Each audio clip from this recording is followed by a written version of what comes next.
Ladies and gents, boys and girls, happy Thursday, December the 16th, 2021. Hope you're all doing well. Chris Phillips here, the Daily Crow of the Spurs Up Show. We are live, taking your questions, your comments, your calls, 843-790-3377. That is 843-790-3377. I see Todd Smith, Tyrell Brennan, Phil Harris, Sean O'Brien, Tim Dorn, Cody. What's going on? Also, for the Big Cock Club Discord, over the TDC Questions channel. The TDC Questions channel, to be sure that your questions are answered. Again, folks, hope you are all doing well. Got a lot to get into, a lot to discuss, a lot of storylines and topics from yesterday, especially as we go through here on this Thursday. You know, it's crazy comparing today to yesterday. It's like night and day. Yesterday was a blur in a good way because so much was going down, so much was happening, but we love it, man. Content bleeding out of the eyeballs. And again, folks, hope you are all doing well. Again, a ton to discuss. I want to get into with y'all. First things first, guys. The Daily Crow, as always, is brought to you by our friends over at Dason and Shalabi Law Firm. Guys, Dason and Shalabi Law Firm, they're young but experienced and aggressive attorneys, both former prosecutors who used to represent insurance companies but switching sides. They both worked at larger law firms where they represented hundreds of clients at a time. And guys, they both left to start their own law firm because they understand you're not just a line item, you're not just a number, you're a real human being, and you should be treated as such. They're a small boutique law firm that treats the clients like family. Guys are going to know who you are and treat you like a client and not a number. They handle injury cases that arise from car accidents and work accidents. Guys, do not try to take on the insurance company yourself. Been involved in any type of accident, no matter what it is, the last thing you should be dealing with and worrying about is dealing with paperwork, the insurance company. Let the experts over at Dason and Shalabi Law Firm handle it for you, guys. They use the latest technology to make representation efficient yet effective. Again, guys, let them take care of everything for you. You don't even pay them unless they recover money for you. Rami's in Columbia, Curtis in Charleston.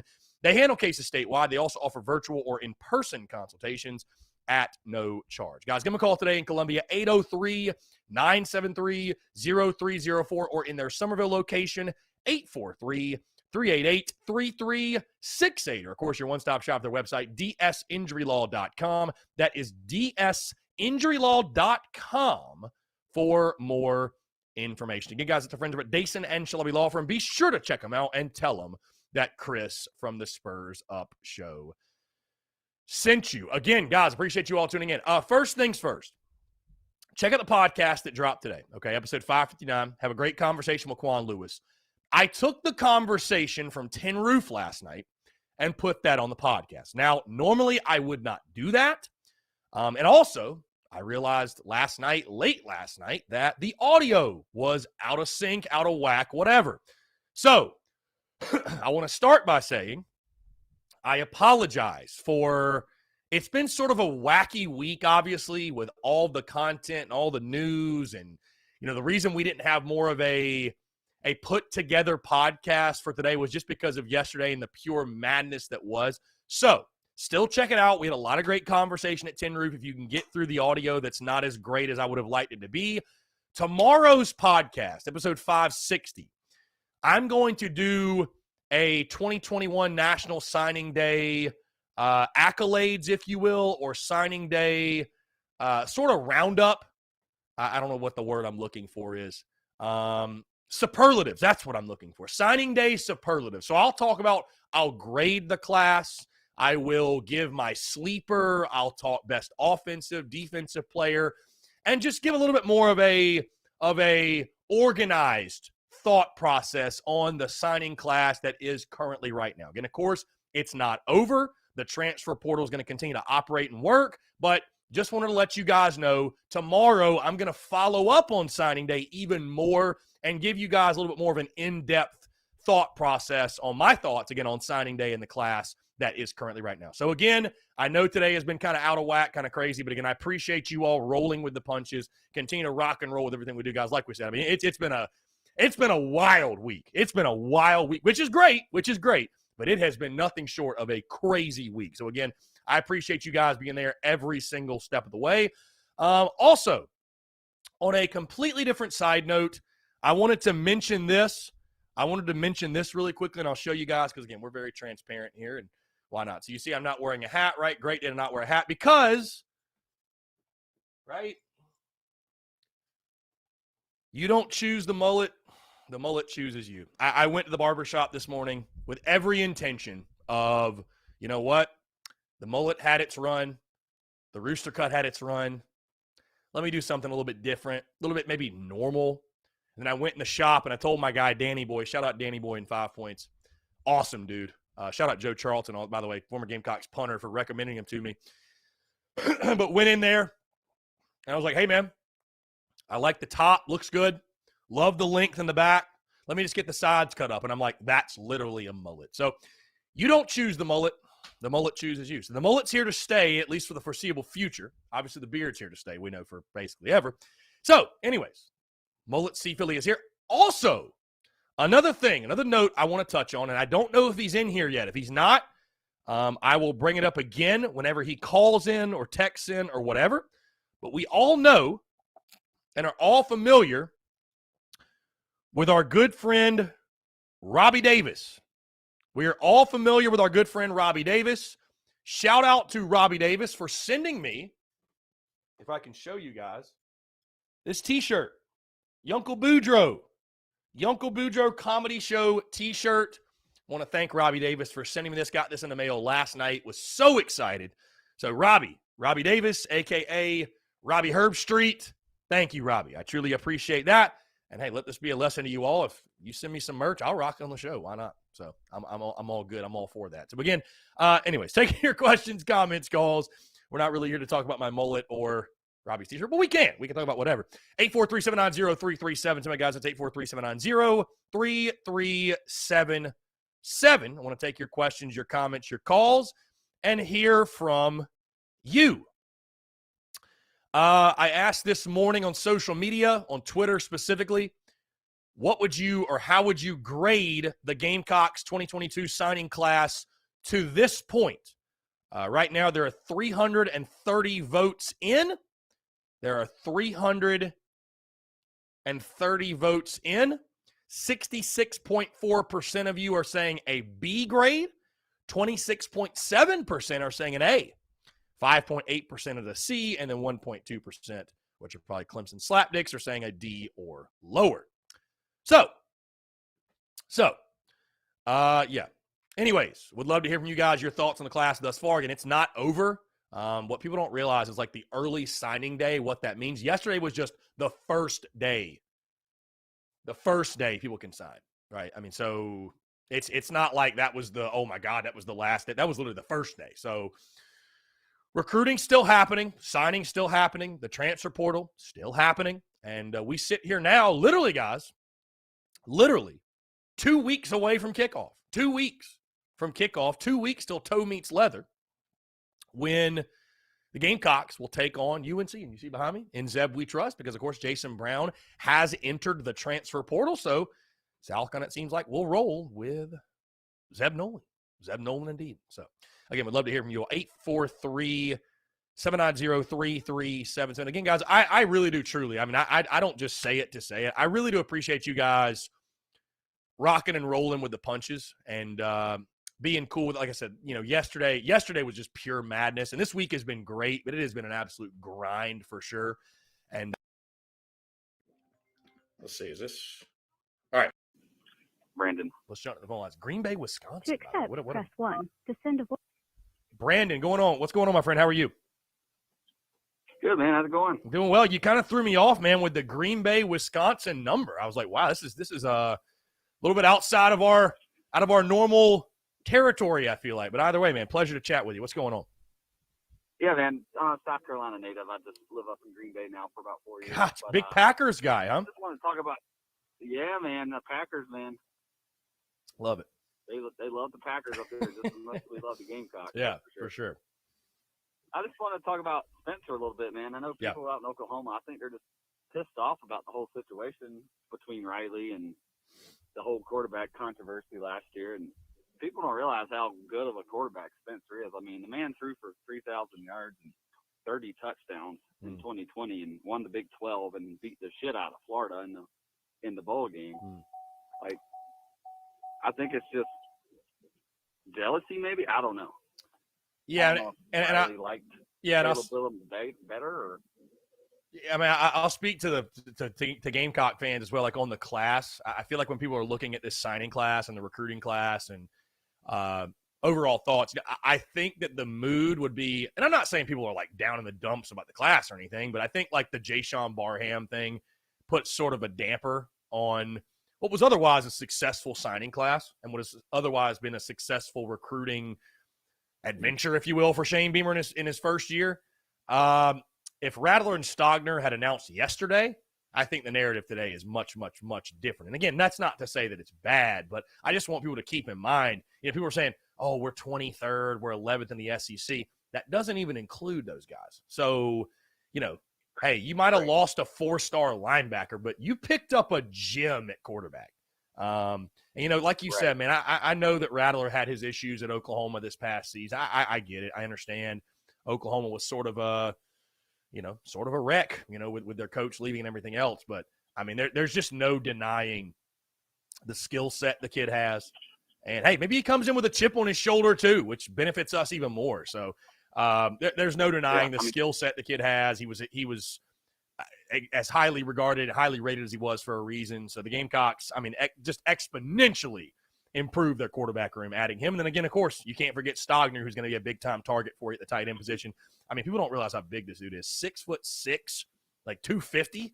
So, you factor those guys in too. I'm very happy with where we sit right now. And like I said, man, having Rattler at quarterback, that's I'm still on cloud 9 from that, honestly. So. Oh yeah, I was looking to some 107.5 game stuff and heard that Oklahoma sideline reporter or whoever he is.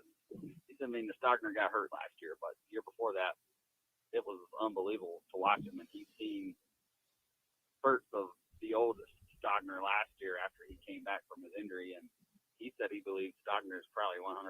And he would expect Stogner to probably show out at Carolina this year if the whole offensive line and Spencer and everybody connects. Yeah. Yeah, I mean, it's again, it's going to come down to the offensive line, and like I said, we're not done in the portal yet, man. I will feel much better if you go add 2 or 3 more weapons for Rattler. But again, I'm sure, Shane Beamer has shown he's not a guy that's just going to sit around and we just hope the guys, no offense to the guys we have, but we just hope the guys we have will just get better. I mean, if they can go out and actively get a guy, and there's plenty of guys in the portal right now, receivers. If they can go out and get a guy that's going to help Spencer Rattler, and I'm sure that's one of the things they sold him on, that, hey, we're going to go out, we're going to fight like hell to improve our roster and bring you some guys in here that, we're going to be able to get the most out of you, and they're going to make plays, and you're going to get drafted and all that good stuff. So, I have the Barham thing. Like, I mean, it would have been nice to get him and Stone, but I'm glad we got Stone more than Jayshon. Stone's that dude's a freaking animal. I watched him all night last night, just reels and reels. That dude likes to hit. I mean, he's a freaking athlete. I'm really excited about him.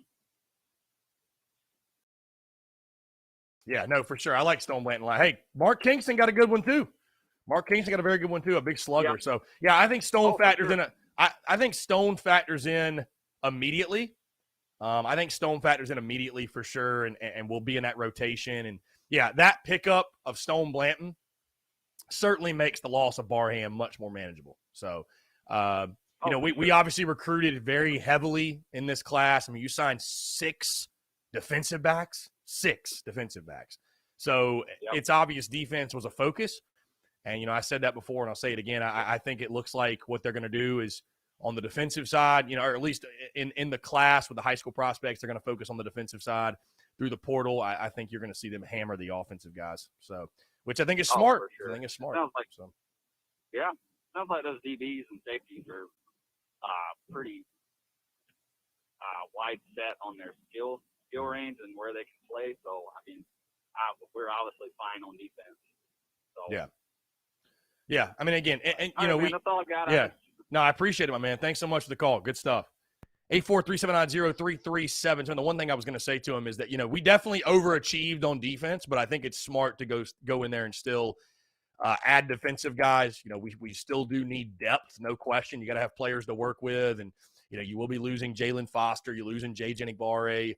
The linebacker position has been a liability, call it for what it is. So you add guys like, even when losing the Barham kid, you add a guy like Stone Blanton, Donovan Westmoreland, and some others as well. So I think there's some really good players on that defensive side. Lance Player, what's going on, my guy? Appreciate you tuning in. Like I said, guys, taking your questions, comments, calls, 843-790-3377. That's 843-790-3377.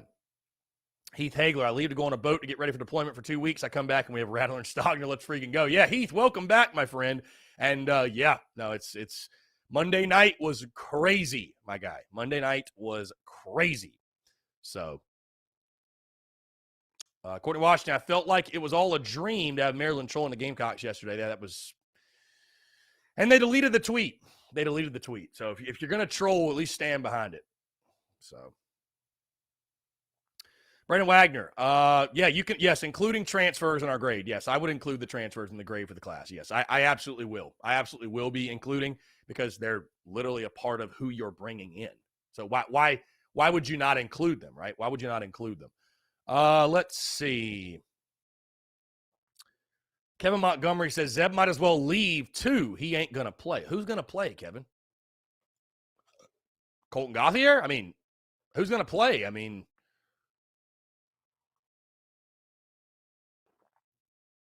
I don't know who else is going to start at quarterback. He's going to have to play.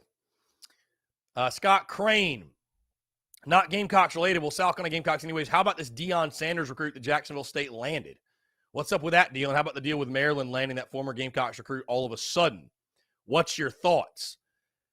Yeah, the Jacksonville State thing. I think we all know why that kid went to – you're talking about Jackson State. I think we all know why he went to Jackson State.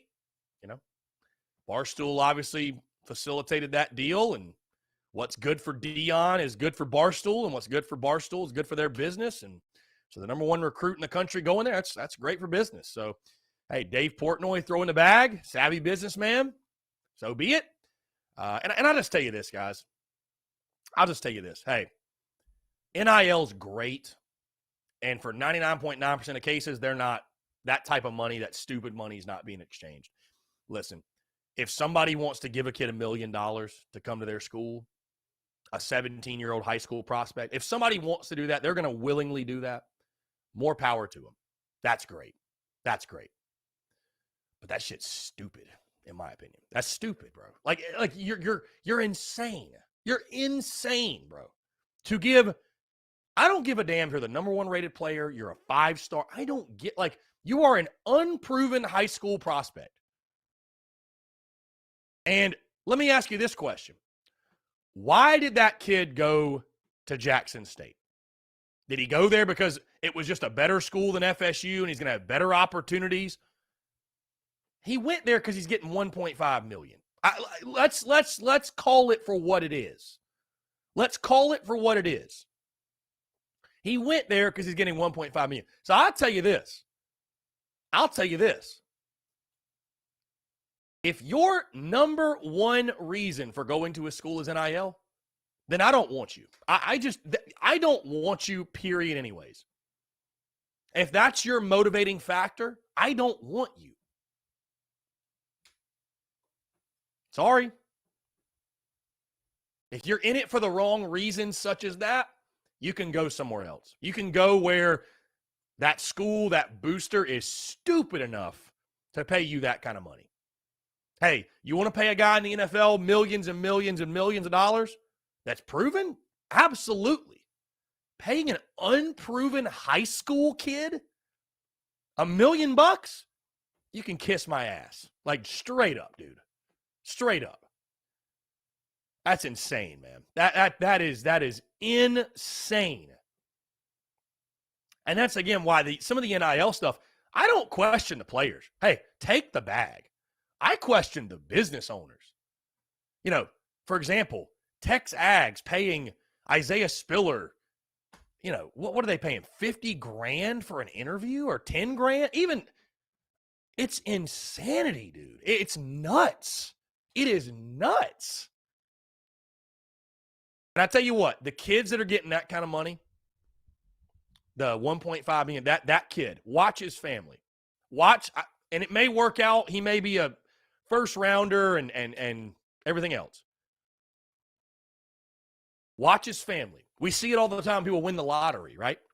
I worry for the kids. I worry for the kids, and they're not going to be taken advantage of by their families. Because he's going to be off playing ball. His family's going to be the one counting the cash.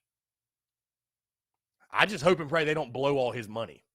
So, whatever. Hey, like I said, go get the bag. I'm not against guys getting the bag.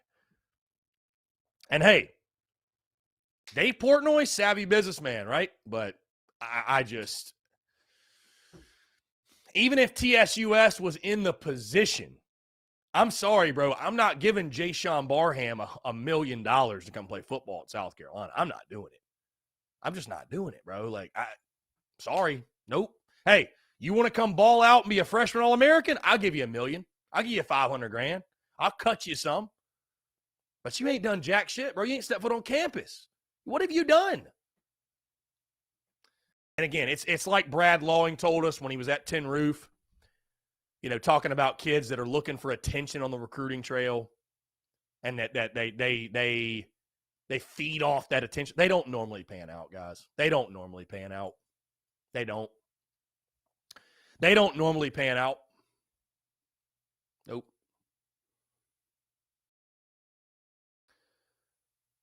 Nope. They don't normally pan out.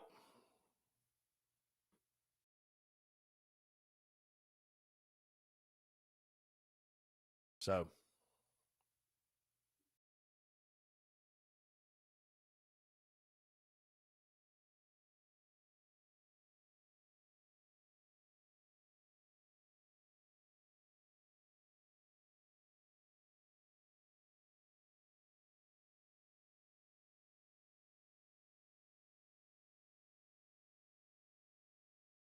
Again, guys, 843-790-3377. That's 843-790-3377. Guys, my apologies. I got a guy tweeting at me because yesterday, guys, I tweeted, don't tweet at high school recruits. Congratulate them or keep it moving. And then later last night, you know, I tweeted at Terps football, and I actually didn't tweet at a recruit. I tweeted at Terps football.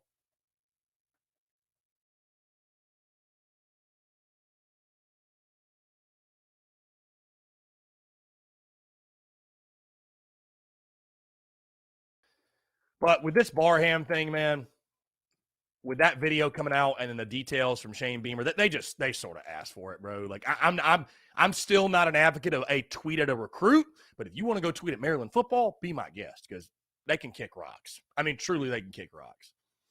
They can kick rocks.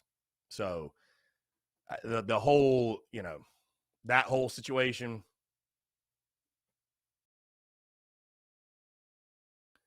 That whole situation, I don't even want to dive into it, man. I don't believe in a 17-year-old kid where he goes to school is not going to keep me up at night and ruin my day. But man, when Shane Beamer talked about that last night, I mean, I was stunned. I was stunned that type of thing would happen. Stunned. Again, a kid's got every right to go wherever he wants. It happens. It's recruiting. It's the shitty side of recruiting. We get it. But, man, I mean, there's a way to do it. I mean, there's a way to do it, man. There's a way to do it. And, man, tough. I just really tough. Eric Fryer says, Pickens A&M, also known as Moo U, is comprised of goat-molesting, crayon-eating, mouth-breathing inbreds, period.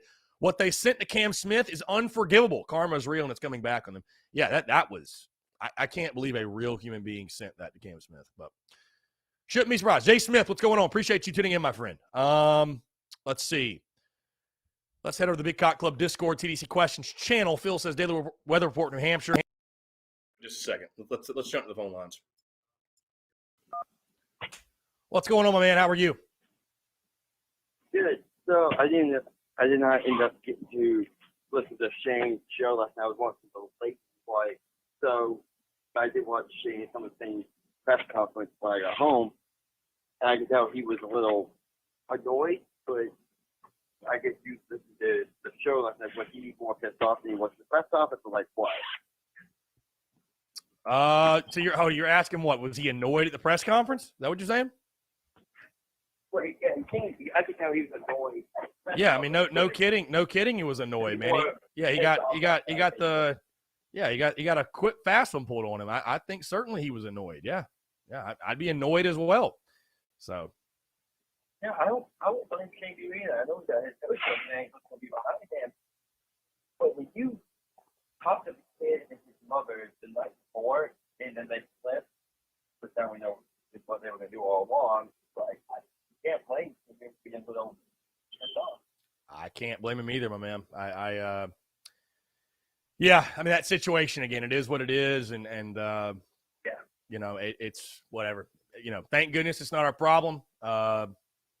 You know, the kid, I mean, whatever. I don't want to, like, spend too much time talking about the kid because nothing's going to change.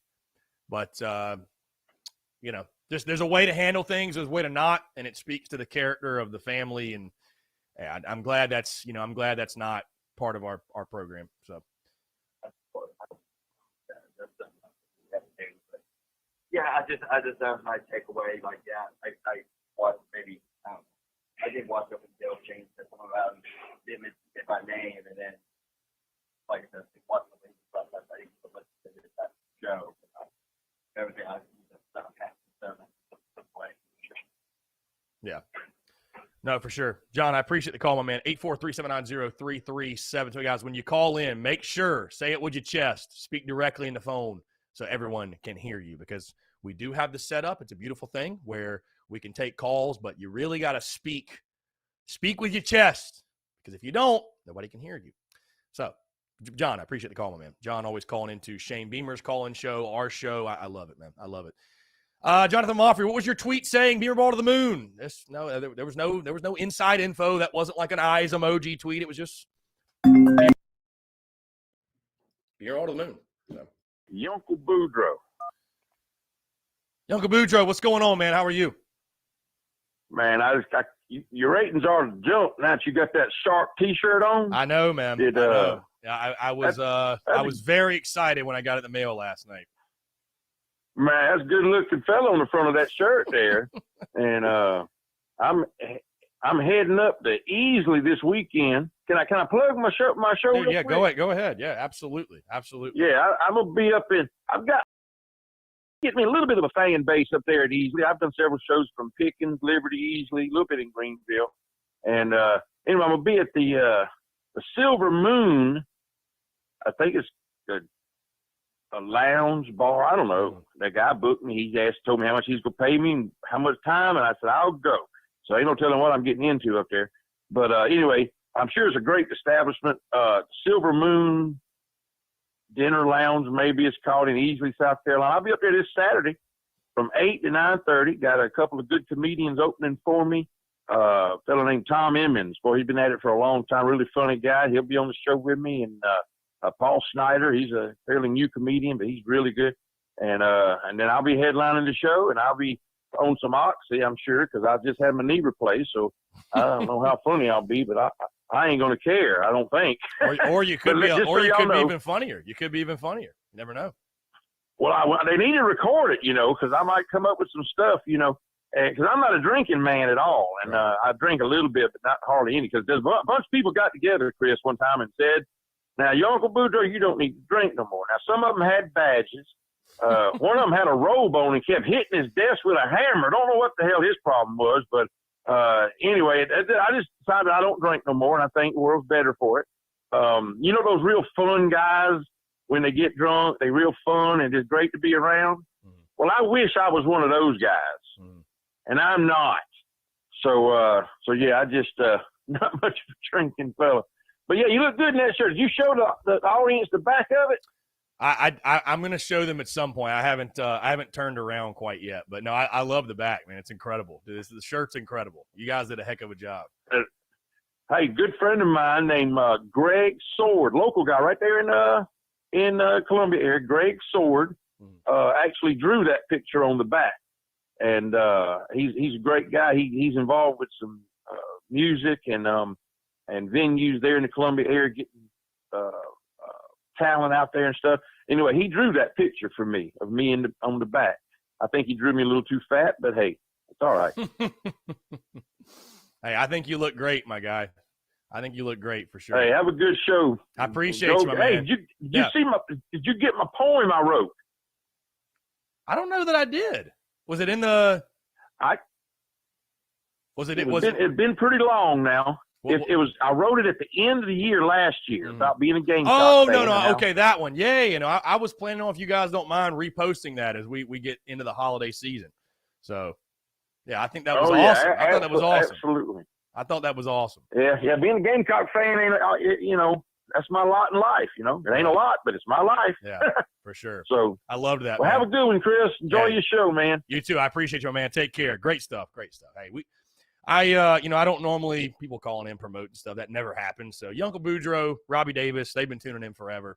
So y'all go check out and support our fellow Daily Crowers. So again, guys, want to hear from you. 843-790-3377. Oh, Coach Ford just can't give it a rest. He just can't give it a rest, man.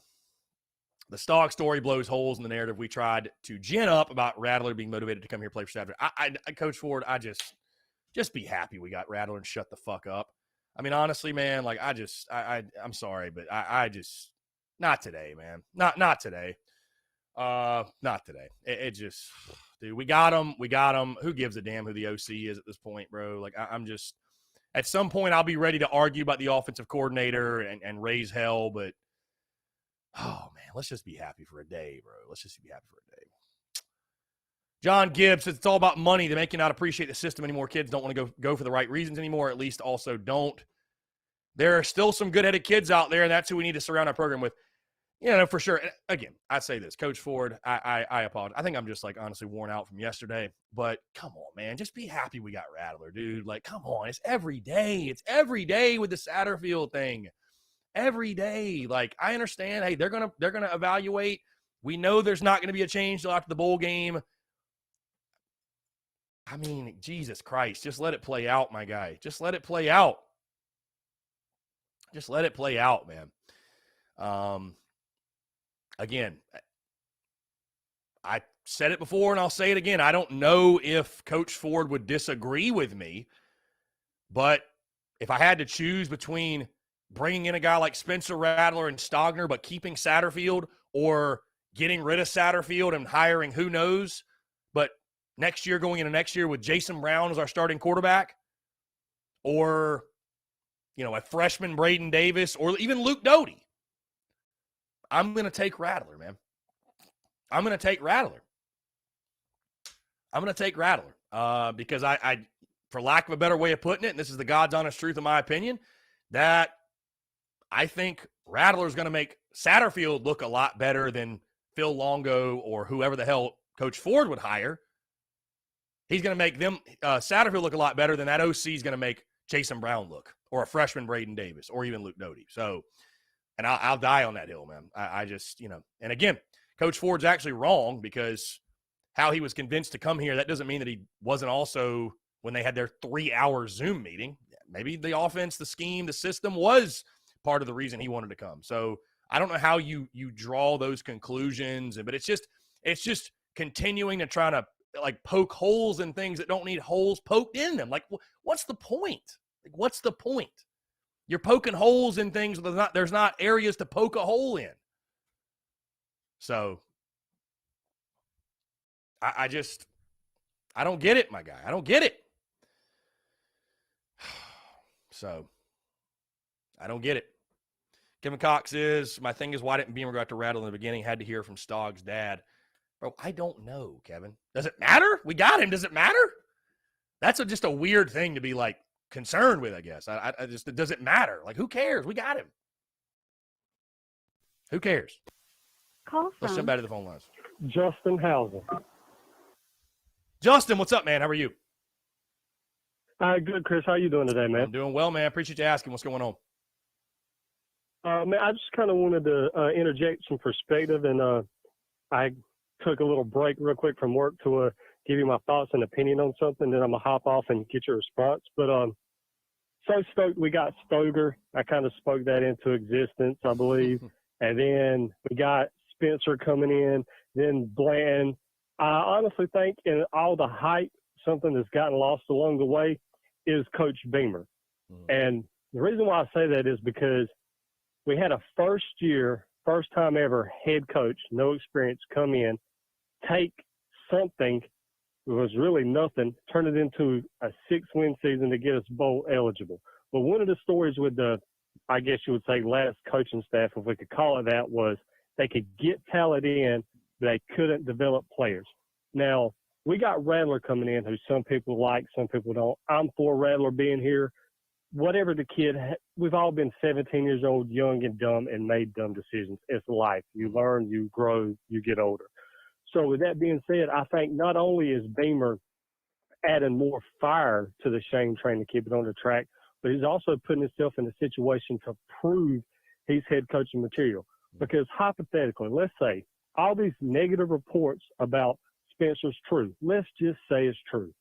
We got a coach who not only believes this kid has good in him, but he believes in himself to be able to take him and turn him into a man and be able to control his temper and control his attitude and work with him through his problems. So I think one thing that we should also praise Beamer for is trying to take on that responsibility, because if it works out, great. We got a coach who can take, let's just quote unquote, problem athletes and get them to buy into a team atmosphere and build them up. And then that happens. Hey, next thing you know is Shane Beamer's the greatest football coach ever at the University of South Carolina. So I think that's one thing that we kind of not really been talking about a lot, or right. people's really praised him on, is he has that opportunity to build the program. He's already done what Muschamp couldn't do. And at the same point in time, he's really going to prove himself as a coach by taking on that responsibility. And as always, great show. Love the content. Go Cox and fuck Clemson. Justin, I appreciate it, man. Great stuff. Thank you for the call. No, a lot of great points there, a lot of great perspective. And no, I mean, I'm very confident with Shane Beamer leading this program. And I think it's also awesome for us that he's probably got a little bit of a chip on his shoulder. Like you said, want to prove himself as a football coach and do things that never been done here before. So I think the future of South Carolina football is bright, and love the work that Shane Beamer's doing. And again, I just go back to, and again, it's just a weird, I guess it's a weird thing to wake up this morning and let it bother you. And, it's no disrespect to guys like Kevin Cox or Coach Ford about, well, how did he get here and why didn't he? Is Kevin Cox says, is a case of not dreaming big enough. I think you're overthinking the situation a little bit, my guy.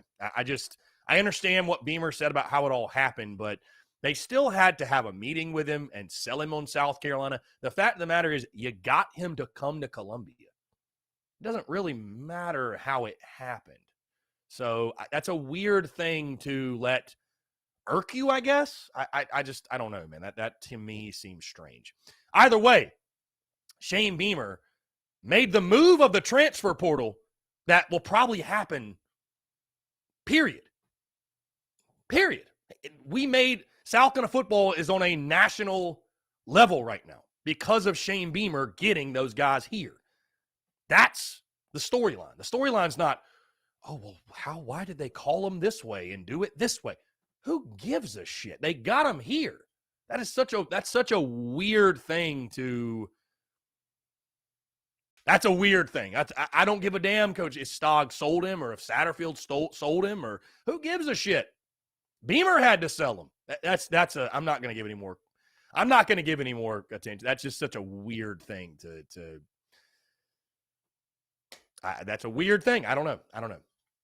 And again, I would still say that it's not a guarantee that Satterfield will be back. I don't know. Again, no move will be made until after the bowl game is over.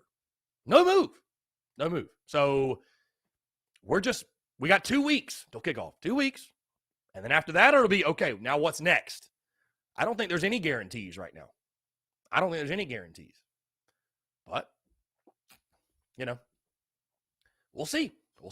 So, Coach Ford, I don't know what to do with Coach Ford, man. I don't know. Anyways, let's get into the actual questions, like the actual valuable questions and people who actually want to talk Gamecocks football. Let's see. Brian Hughes, why does it matter? It doesn't.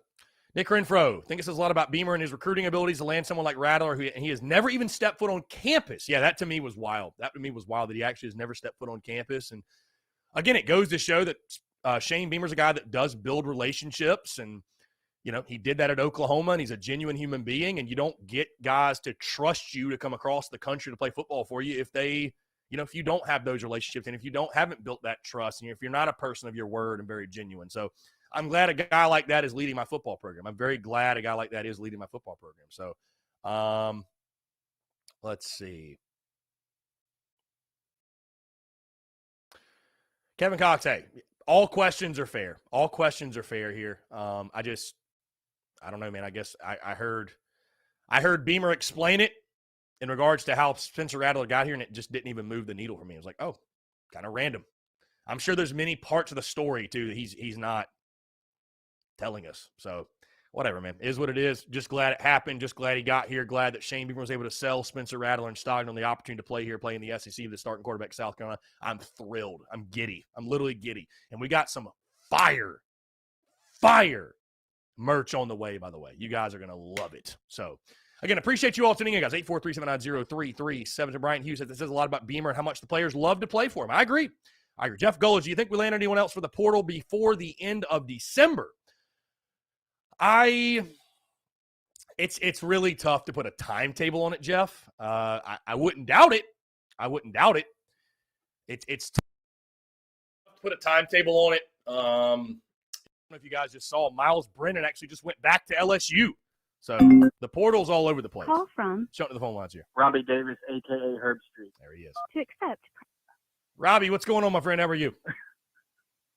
I'm good, man. How are you? I'm doing well, man. Appreciate you asking. I don't know if you noticed, but I am rocking the Uncle Boudreau shirt. So I appreciate you guys sending that over. It's Why do you think absolutely my fresh. dad called in? Because I understand. I was like, wait a second. Yeah, I know. I was like, wait a second. He's wearing the shirt. Yeah, see the. But I appreciate it. I'm excited about Spencer Rattler being here. Just wanted to say that. Mm-hmm. And of course, the girls, even though it wasn't pretty, we took care of business and beat North Carolina like we're supposed to. And I'm ready for the bowl game. I am so ready for the bowl game.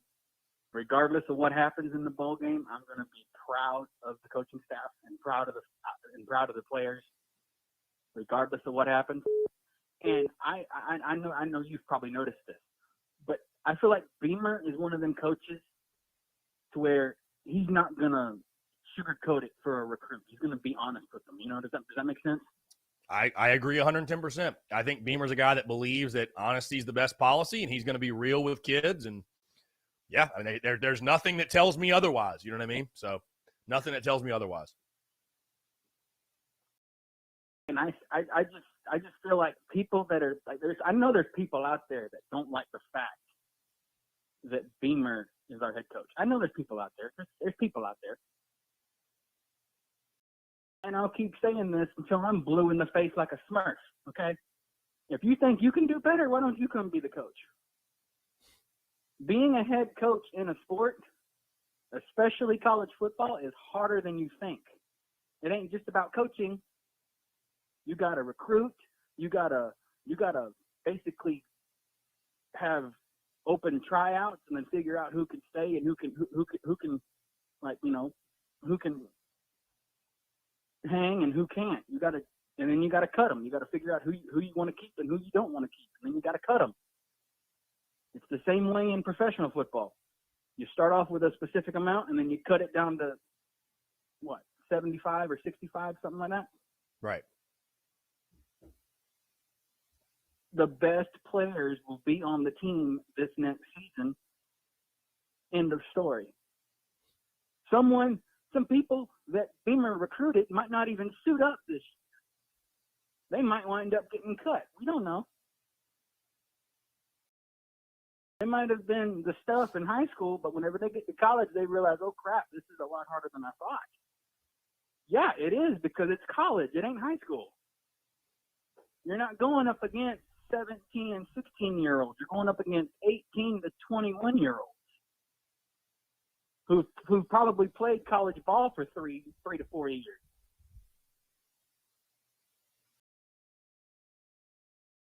That is a fact. I mean, that is a fact. Yeah, you are right. No, for sure. I mean, again, it's the best players will play, and I think we got a really good class full of good football players, but the best players will play, and they'll redshirt the ones that, it's all about building depth, and best 22 will roll out there. That was one of our main struggles this year is we didn't have the depth. Yeah, we certainly did not have the depth in many areas. You are correct. Yeah, that's a fact. But yet somehow, by a miracle of God, we went 6-6. Yeah, I mean, I'm thrilled with it, man. I'm thrilled with it. And again, I appreciate Jason Brown. I know he's hitting the portal, but appreciate Jason Brown for helping us out do it. And, all parties involved. I mean, Zeb Nolan, Absolutely. Luke Doty, everybody. I mean, it's somehow we found a way. So, and that's all that really matters. I would have signed up for 6-6 in a heartbeat before the season, no matter how it looked, how bad the offense was. I would have signed up for 6-6 in a heartbeat. So I'm just glad feels good to be going bowling. Feels good to be going bowling. Oh, yeah, it does. All right, man. You have a good week, okay? Robbie, I appreciate you, my guy. Hey, I appreciate you, Robbie. Thank you so much, my guy. We'll talk soon. Great stuff. 843-790-3337. Somebody asked earlier, what is my early prediction for the 2022 season? So, it's a great question, and I will be dropping that, by the way, my way too early season predictions for 2022. I will not do that until after the bowl game, though. So, we play the 30th, obviously.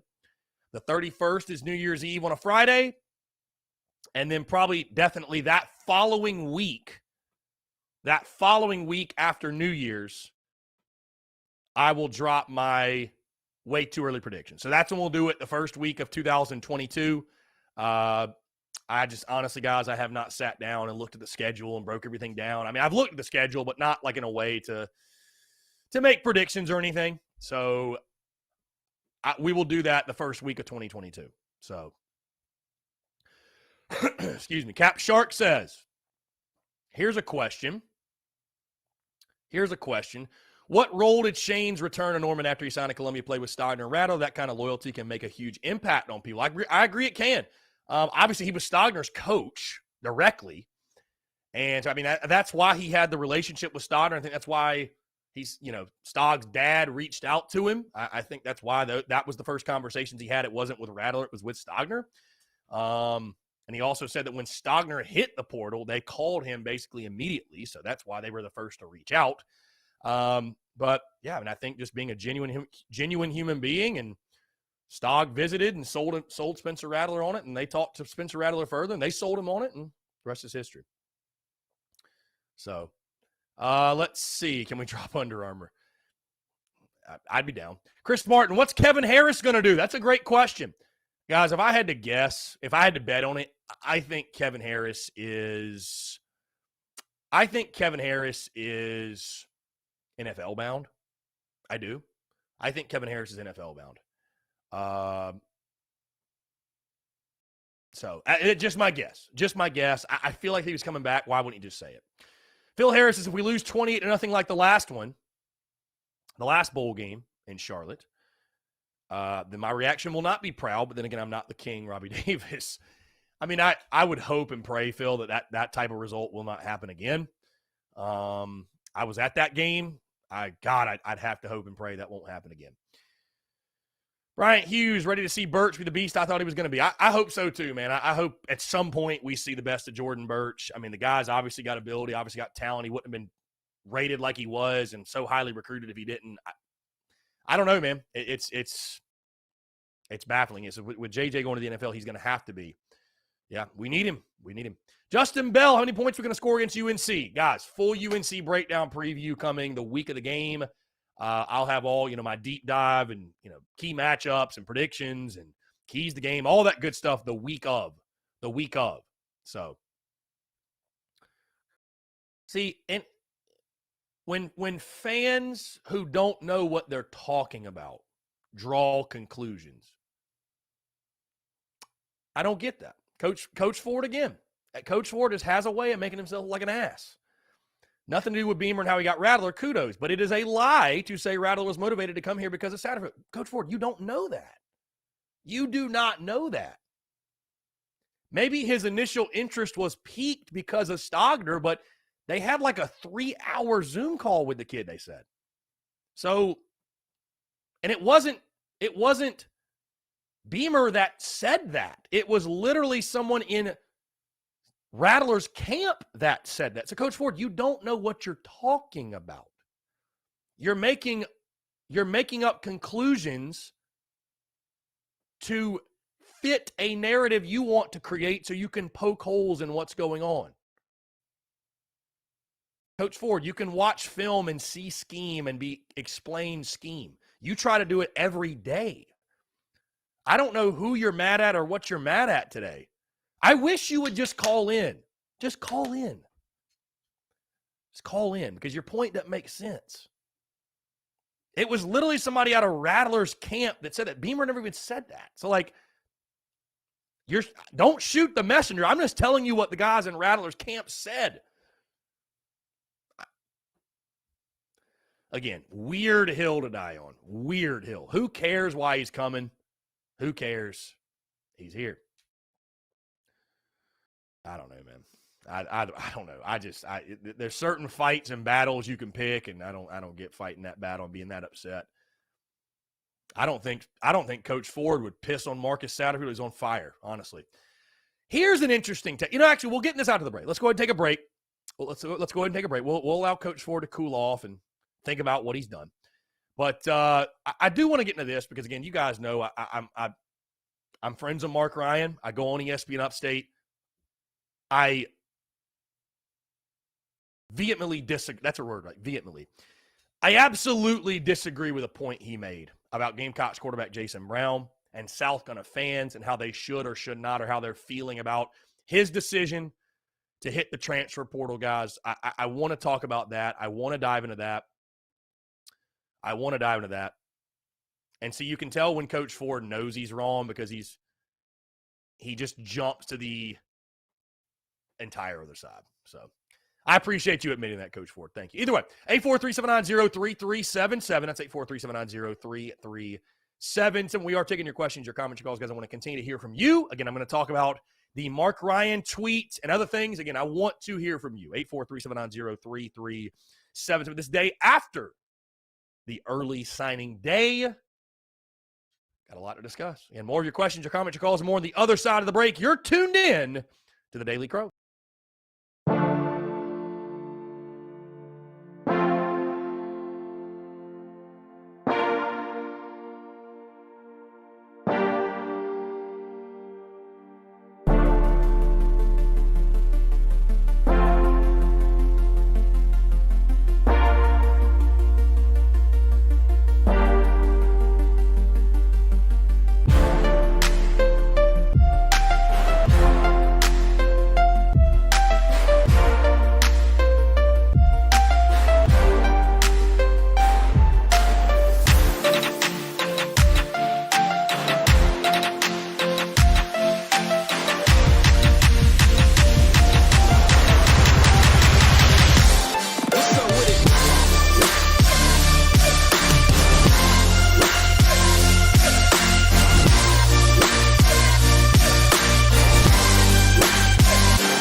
All right, guys, we're back. 843-790-3377. That's 843-790-3377. Continue to take your questions, your comments, and your calls as well.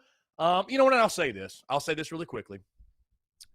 I respect everyone's opinion in the chat, and I appreciate everyone's opinion in the chat. Positive, negative, or indifferent, because you know what? You guys provide banter, and the beauty is in the banter. So you know what? Coach Ford, anybody else, I appreciate it. I appreciate it. So if I overreact at times, if I tell you to shut your effing mouth, I apologize. Sometimes it slips. But don't get it twisted. I appreciate you. We're all Gamecocks. We all have the same goal. And we'll leave it at that. Again, we're all happy that Spencer Rattler is our quarterback. Now, to what I really wanted to discuss. Because, again, and I respect everyone's opinion. Again, I think where sports fans get it really twisted. And people in general, right? We see this all the time, not just in sports. We see it in politics. We see it in everything. Is that if you have a different opinion than me, then you're a bad person. I mean, we saw that when I said fire Muschamp. There were people that were wishing very terrible things upon me. And, saying that, you're an idiot, you're a bad person, you're this, you're that. Well, no, it's just an opinion, just a sports take. It's all good. You can separate your opinion on sports versus who you are, who your character is, who you are as a human being, right? So, and I think people having differing opinions, again, is great. It's what makes this thing fun. If we all agreed, this shit would be boring. It'd be boring. So I've gone on Mark Ryan's show of ESPN Upstate, and Mark Ryan's a buddy of mine, and he has a lot of very interesting opinions. There's no doubt, right? And so Mark tweeted this yesterday, or maybe it was this morning. No, yesterday. He said, "You're not a bad South Carolina fan if you're annoyed that Jason Brown is leaving a year after you gave him a shot and a golden parachute. He wants a fresh start. Number one, isn't that what Columbia was for him? Number two, wasn't starting an SEC game his dream? And number three, all it takes is Rattler for him to throw up the deuces." Well, then this morning, Jason Brown tweets at him. And a quote tweet says, "I see the Gator in the bio. Must be a Florida fan. My fault, bro. Savage." Mark Ryan then replies, "Well played. Good luck in your future endeavors. And who's to say you couldn't have won the job? We'll never know." He then tweets 12 minutes ago and says, "I can't tell you how many times I've seen this in my mentions. Quote, allow players to do what's best for them," end quote. He then says, "I don't think teaching young people that quitting is okay will ever be what's best for them. And sadly, many are learning from the coaching profession." Now, I want to speak on that. Because guess what? I've had others say as well. And I don't know, I think there's differing opinions on if you declare early for the draft and don't play in your bowl game versus if you transfer. And again, I'd love to hear you guys' thoughts on this. But I want to give my opinion on transfers. Take away even the word portal, just transfers, right? Transfers. Okay? Saying that a kid is quitting if he transfers. Let me ask you this. And people sign contracts, right? I get that. But in what scenario in life, in what situation that you can think of, are you locked in where you cannot, if you are in a bad situation or just a situation that does not benefit you positively to the level in which you desire? In what situation and scenario in life does that exist? Where there's not a way out. Guys, changing your mind is a power. It's a superpower. It's not a negative. You would be a dumbass to not enhance your own situation. Hey, guess what? Are transfers quitters? I transferred. Yours truly, right here. I was a college athlete. Again, not at the SEC level, but I was a college athlete. I transferred as my junior year. Went to Newberry College. After my freshman season, my head coach got fired. Pitching coach got fired. Everybody got fired. Stuck it out my sophomore year. Stuck it out my junior year. Was extremely unhappy. I mean, extremely. My junior season made me question whether I loved the game or not. Truly, it did. And was some of that my own fault because I didn't perform and wasn't getting the PT I wanted? Absolutely. You guys can look at my college numbers. They sucked. got my tits ripped, right? So it was my fault. But either way, I was unhappy. I was an unhappy human being.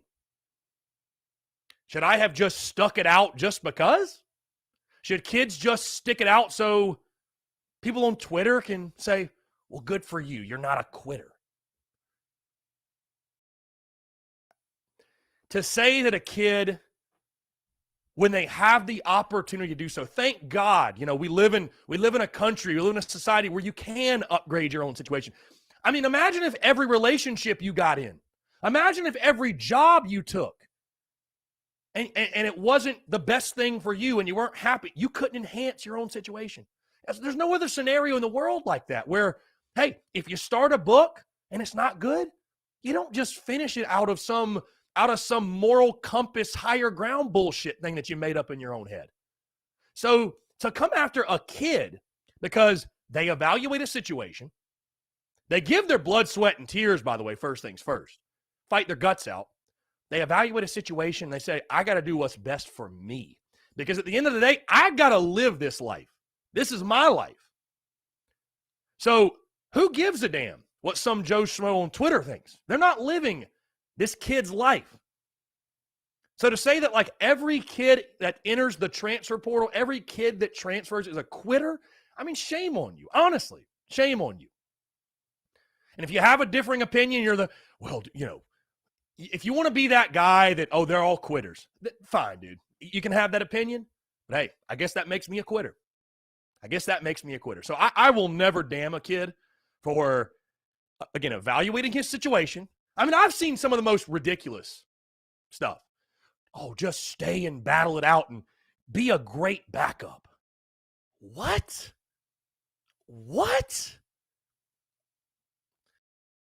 That type of opinion, that type of take is someone who has never played a sport before.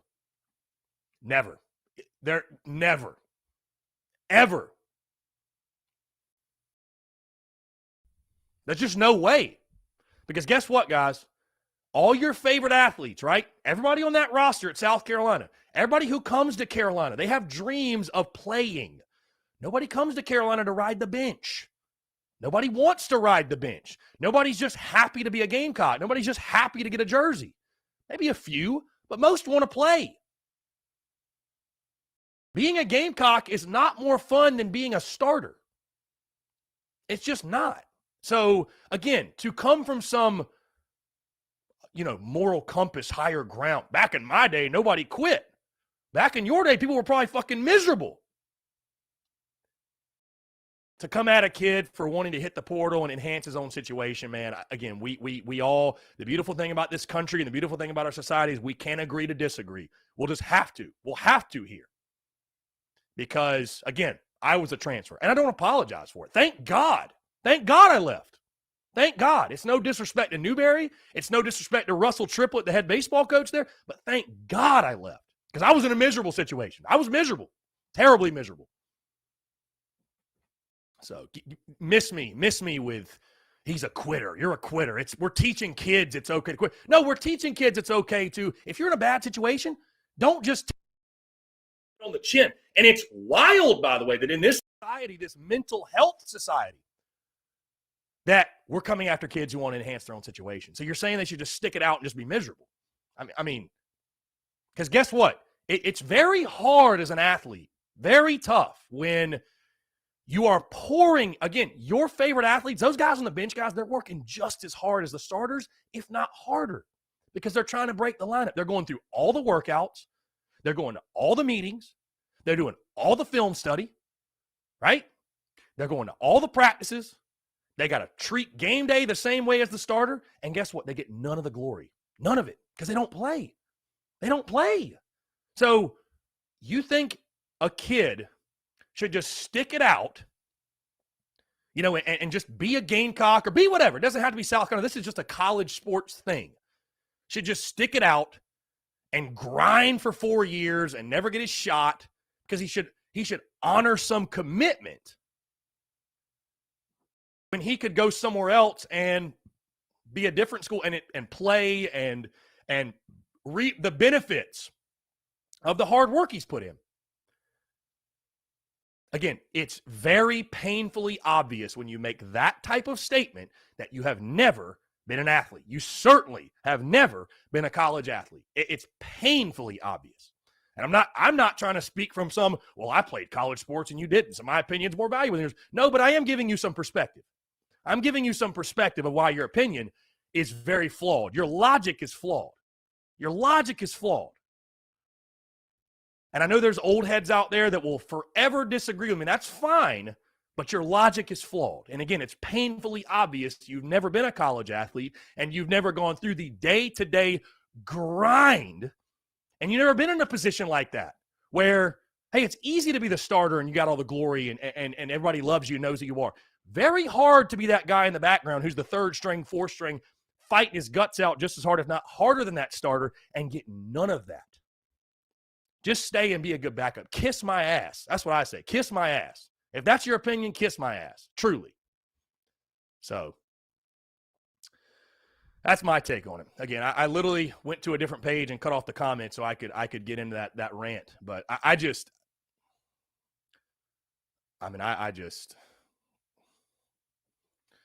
I respect everybody's opinion, but man, it is very obvious you have never stepped foot on a field. You have never stepped foot in a locker room if you're telling kids, well, you're a quitter because you don't stick it out and you're not. Again, in what scenario in life is that? None. All right, let's go to the phone lines. Ryan, what's up, man? How are you? Good, man. I just wanted to piggyback on what you just went on a rant about, and I highly applaud you for what you just said, because I hope you finally broke through to some of these people and they finally get it, because it entirely makes sense. Throughout my life, I've left countless number of jobs to move on to the next one, to better myself, to get a better opportunity. I transferred to colleges as well. Finish one school, can transfer to another one, feel like it there. Situation doesn't work, you got to move on to the next one. Elders just stick it out just because. And, I'm in the Army National Guard, been in there for, going on 11 years now. I transferred to different units to get different opportunities, different ranks, transfer back, if that's what happened. I don't get it why people think you just have to be stuck and hate your life for somebody else's, benefit or pleasure. It's your life, you live it. Especially in college athletics. I don't know why people don't like transfers. I mean, for the longest time, college athletics have been the most imbalanced system ever, where, the top programs, your Alabamas of the world, can go recruit all the top talent, and they're just the best always. At least with the transfer portal, a lot of these top kids are like, wow, maybe I don't get playing time here like I, may have thought I would have. Let me go to a smaller school and give them a better opportunity. Hmm. So honestly, it benefits us. Why are people upset about it? Yeah. Yeah. I mean, again, there's no other scenario in life where you just stick it out just for some moral higher ground and whatever. I mean, it's, again, I understand that the transfer portal is a bit madness. I get it.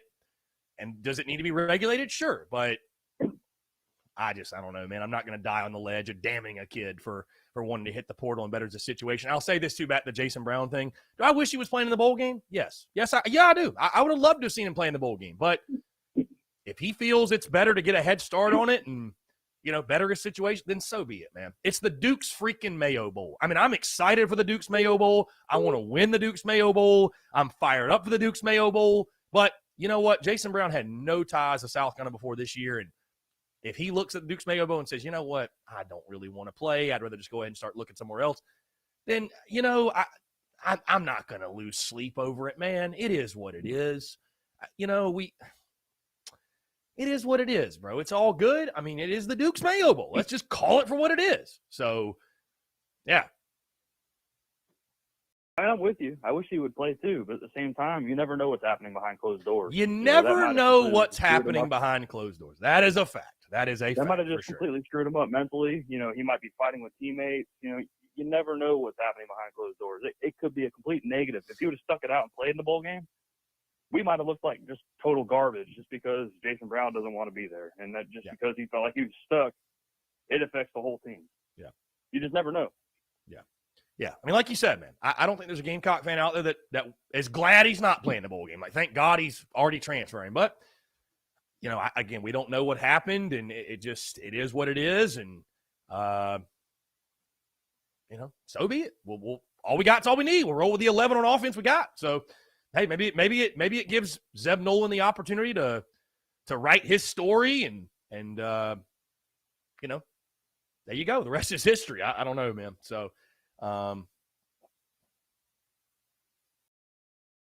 yeah, it's like I said yesterday. It's all part of that transition. Sometimes you see some things that could come off negative. Whatever, so be it. It's part of the transition. It's part of the the fact of becoming a better program. Yeah. Sometimes things on the outside don't look as pretty as they may be, but it's part of the transition. There's not always going to be positives throughout a transition. Sometimes you got to take a step back and take 3 steps forward. And people just can't grasp that. And I don't understand, I don't understand the mentality of always being negative towards it. Yeah.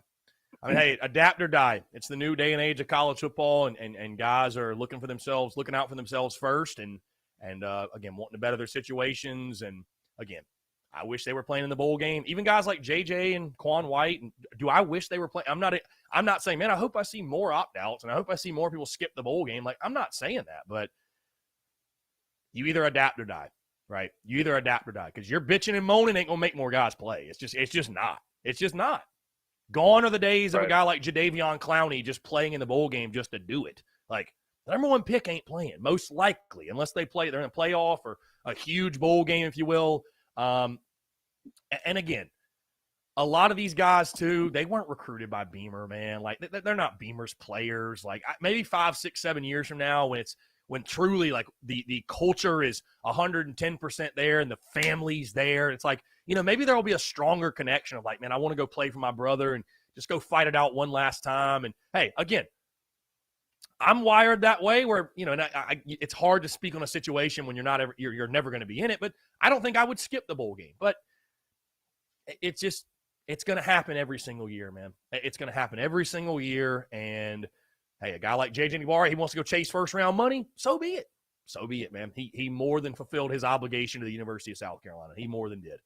It's funny you brought up JJ because, he wasn't even recruited by Beamer, and he already gave us 12 or 13 more games than he could have. He could have went to the league last year. He could have went to the league last year. So, yeah. People are trashing him about not playing in the bowl game this year. He already gave us 12 or 13 more games than he could have. Yeah. He doesn't owe us anything. Yeah. Let the man go get paid. He did everything he could for the University of South Carolina. He did more, in my opinion. And again, I say this. If you want to be upset that your favorite player is not playing in the bowl game, that's fair. I wish JJ was playing. I wish Quan was playing. I wish Jason Brown was playing, but guys will make decisions on their own accord, and I don't know. I think burying them isn't quite the proper reaction. But again, that's the beauty of it. Beauty's in the banter. Everybody have their own opinion, and I know opt-outs for bowl games are still kind of a weird thing and a new thing, but they're just the norm now. How do you change it? You know what I mean? All right, you want to get upset and mad at me? Present me a solution. How do you change it? How do you change it? I don't know. Well, I mean, you can't force a kid to play. The NCAA would have to come through. Yeah. The NCAA would have to come through and regulate it in some sort of fashion. If you want to move on to the league, you got to play in the bowl. You got to fulfill your season with your team. I mean, I look at it this way. I mean, hey, you busted your tail to get to a bowl game. It's like, I would say, why don't you want to take advantage? You're going to get a gift bag. You're going to get our players, they released the bowl gifts. They're going to get like a gift bag. They're going to get a belt, I think like a Belk shopping spree. Like, I mean, hey, why not reap the benefits, reap the awards? But some guys don't want to. So if you don't want to, so be it. It is what it is. Whatever. I mean, yeah. Until you pay athletes, and it's where like if you don't play, you don't get your check. I mean, there's nothing you can do. So, yeah. On top of that, it's not like we're the only team that has to deal with it. Every team across the board deals with it. Some more than others on certain years, but it just is what it is. What are you going to do about it? Big facts. We'll play with the ones we got. Bottom line, we'll play with the ones we got. Anyways, I just wanted to piggyback on your point. I think you made a great one, and hopefully you broke through to some people. So with that, I'll leave you there. I appreciate you, man. Thanks so much for the call. Good stuff. 843-790-3377. That's 843-790-3377. Phil says, unlimited transfers is ridiculous. Here's an idea. One-time transfer. If your coach leaves, file a special waiver with the NCAA to transfer twice. I mean, I hear you, Phil, but if your coach leaves, there should be no waiver. It's just you should be able to go. I mean, let me ask you this, Phil. Who does it hurt that the guys can transfer as many times as they want? Who does it hurt? I know it makes things chaotic. I understand there's chaos. But who does it hurt? Call from Chris. Here we go. Chris, what's going on, man? How are you? I'm doing good. I just got a question I want to ask you. And it's about transfer portals and all of that kind of stuff. I've never been a college athlete, so big kudos to everybody that, that has been a transfer and been a college athlete. But I want to take an example of Matt Jones. Matt Jones, I believe, was a 3-star quarterback that came out from Jacksonville. He went and played for Alabama. Now, Matt Jones, he had to sit behind Jalen Hurts and 2 years of Tua. But when his opportunity came, he popped. And when he popped, he was a first-round draft pick. Is it better sometimes to stay where you're at instead of better stay where you're at, let's say Alabama, Georgia, I'm going to say South Carolina as well, Clemson. Is it better to stay where you're at, get those valuable reps in practice, so that when your opportunity comes, you pop, instead of trying to go somewhere and then work your way back up the ladder, because there's no guarantee that you're going to get the opportunity that you had at your previous stop. So I would like to could you help me understand that? Listen, I think you make a very good point. Yeah, you make a very great point. That kids also need to be very informed on what they're doing, because the transfer portals, like you said, the grass isn't always green on the other side, right? It's not. Hey, I'm sure there's many people out there listening, or just people out there in the world that, again, you have the freedom to make your own decisions. And let's say in like just the workforce, you can leave a job and take another. Sometimes people do that though, and they get to that next job and realize, man, I had it pretty good at that other place. Grass isn't always green on the other side, right? So yeah, I think that's why you have to hope and make sure. And I think it's most certainly the job of these universities, which I'm sure they do it. I've got to believe they educate their athletes on the transfer portal and the benefits and the pros and cons. And, so yeah, that's absolutely, man, because, I think, there's certainly guys that get in the portal and they're just kind of, who knows where they're going to play, right? They're left looking for a school. Right. And so you got to make the best educated possible decision for you. And every situation is different. Like you mentioned Mac Jones, and hey, look at Dylan Thompson. Just sat behind Connor Shaw basically. I mean, he got to play a little bit, but he wasn't the full-time starter till his last year. And I look back at like a guy like DJ Shockley, who waited behind David Green and didn't start till he was a senior. And everybody's built different. Everybody's wired differently. And as a matter of fact, Dylan Thompson, even though he sat behind Connor Shaw, if I'm not mistaken, when he popped, he was actually a draft pick of the San Francisco 49ers, if I'm not mistaken. He was a free agent signing. But he was a free agent signing. Okay, he was a free agent, but he did make it to the league. Yeah, he did have a fantastic year for us in 14. Yeah, so again, yes, that's what, there are pros and cons to both, no doubt. There are pros and cons to both. Everybody's situation is different. Everybody's goals and aspirations and reasons they want to move on are different, right? They're different. So, yeah, but certainly it's like anything else. Hey, make a decision, but make sure you're as well educated and well versed on that decision as you possibly can be when you do make the decision. Because the last thing you want to do, like you said, is, I mean, we just saw it today. Miles Brennan is going back to LSU. I think Tank Bigsby's going to go back to Auburn. Like, transfer portal isn't just a solution. Like, you never know, right? You might be some quarterback. You think you're a hot shot. You hit the portal, and guess what? Those teams that you thought maybe needed a quarterback, they don't need a quarterback anymore. And you're like, where am I going to play? So yeah, it's certainly, you have to be smart about it. You have to be smart about it and be as, again, educated on as you can, and then make the decision from there. Every decision in life, there's a risk, right? Every single decision. There's no guarantees in life, none. True. So it could work out. It could blow up in your face, but you got to trust your gut and be a grown ass adult and make a decision. So that's true. I was looking at a little podcast last night when it was talking about hard work versus competition. Hard work can be a task, a time, something along those lines.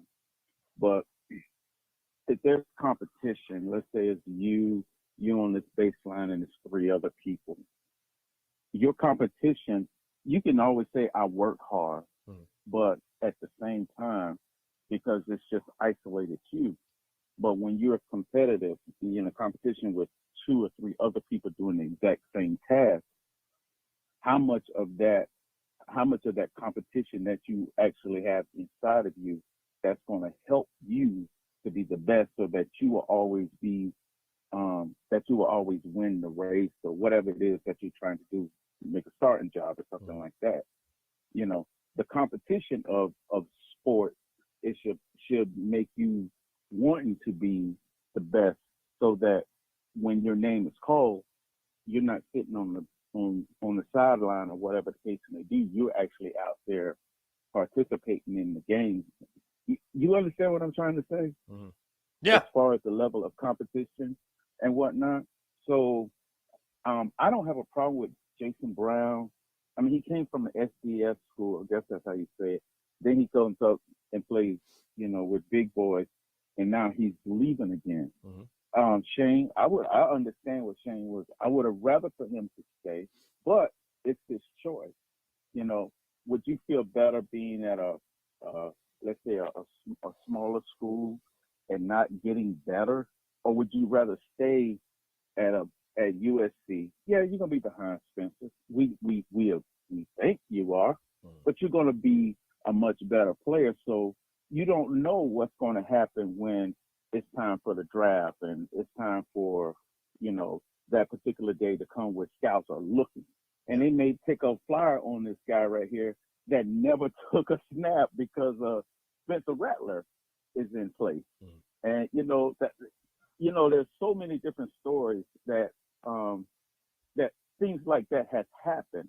Matt Leinart, the backup quarterback that was with the New England Patriots that won 11 games that year, he never took a snap, but the kid ended up having an NFL career.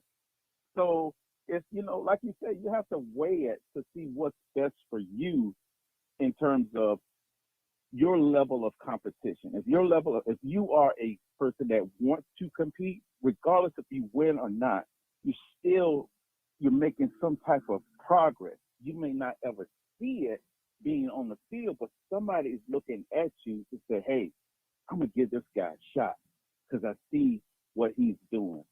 And that's all I'm trying to say. I really wish Jason Brown would have stayed. Just compete. Even if you don't win, I would rather compete at the highest level instead of going somewhere else, back to an FCS school, and be the best thing since sliced bread. Brother, I appreciate everything. You taking time to answer my questions.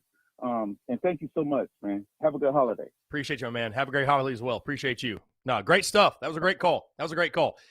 I think the situation he's presenting, again, it is different for every player. But let's focus on Jason Brown because that is the one that we've been discussing, and that is the one that impacts us directly. I think, again, do I wish Jason Brown was playing in the bowl game? Yeah, sure. I do. I think he gives the best chance to win. Jason Brown sees the writing on the wall. You don't bring Spencer Rattler in to sit the bench, guys. I mean, I'm all about competition and nothing's given and you got to fight for a job. I'm all about that, but I mean, let's use our brains here, man. Let's use our brains here, right? You're bringing Spencer Rattler in for one reason. You're bringing him in to win the job. You are. The job is his. Let's just remove all drama. The job is his. So Jason Brown, in his situation, has 1 year left. 1 year. Jason Brown achieved a lifelong dream by playing Southeastern Conference football at the University of South Carolina. He did. He achieved a dream of playing big-time football. Beat some big-time teams. Florida, Auburn. He'll go down in history forever for doing that. Helping the Gamecocks get to 6-6 in Shane Muir's first year. Now, there is no glory in sitting behind Spencer Rattler and working your tail off. Iron sharpens iron. There's no glory in it, though. And if you're trying to get drafted, because again, guys, nobody is going through that grind as a college athlete if their goal and hope and expectation and dream at least isn't to play at the next level. And I'm sorry, but you can't get drafted off the bench. You can't. They want to see film. They want to see tape. And so, what a horrid position to be in to come back and say, well, man, I really kind of hope Spencer Rattler gets hurt so I get to play. What? I mean, there's got to be a school out there who's looking for a quarterback who has SEC experience, who will say, hey, and they're not going to guarantee him anything, but again, do you bring in a transfer portal quarterback for them to just ride the pine? I mean, most guys in the transfer portal, they want to go somewhere where they know at least I have a good opportunity to win a job. It's not guaranteed, but a good opportunity. So, again, you got 1 year left. Football, you need film, man. This ain't baseball where, hey, we had guys during our national championship run that got drafted that pitched 5 innings. But you know why? Because they threw 97. Like, who cares? 96 is 96, bro. 96 is 96. So, football, you need film. Like, you really do. You need film. You need film. So, I don't think the Jason Brown transferring thing is a very hard thing to grasp and to you know what I mean? I don't think so. Coach Ford makes a good point. NFL or not, he wants to play. Absolutely. P-Doc, we're going to look back 10 years from now. Remember, year one, and nobody's going to care about Jason Brown transferring. It'll be all good memories. Absolutely. People talking about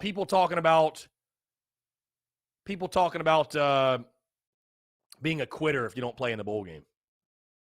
Let me ask you this. What's your first thought about Deebo Samuel? Is it the Belk Bowl and him not playing against Virginia? Because as far as I can tell, he's adored by fans. Fans love Deebo Samuel. He's welcomed back with open arms.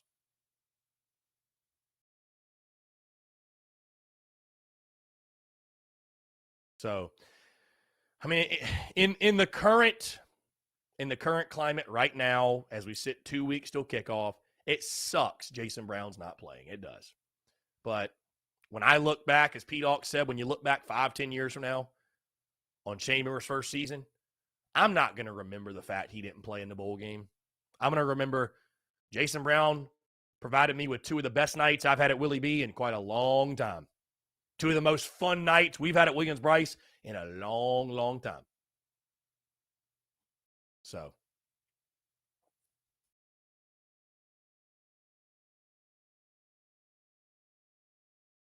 and again, I know there's folks out there that probably disagree with me.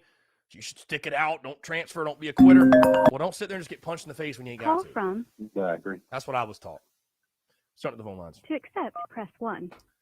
Zachary, fire away, my friend. What's going on?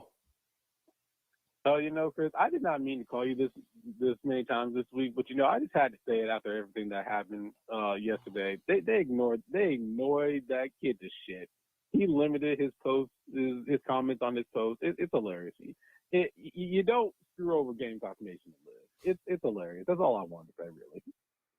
Yeah, when you piss off Gamecock Nation, you will feel the wrath, my guy. You will certainly feel the wrath. So. I just thought it was. I just saw it just now, and I thought it was hilarious. That's all I wanted to say. Chris. Yeah, all right, for sure. Zachary, I appreciate it, man. Thank you so much for the call. No, call in as many times as you like. The Daily Crow, folks, is your show. It's you guys' show. See, when we get going, we don't even take breaks, really. We've only had one break today. We've got a text here. How do you think Rattler and Stodner will adapt to coming from a school like Oklahoma, who are having a good season, to coming to Carolina in the SEC? I think they'll adapt fairly well. They're good football players. Either way, they're good athletes. They're good football players. They're talented football players.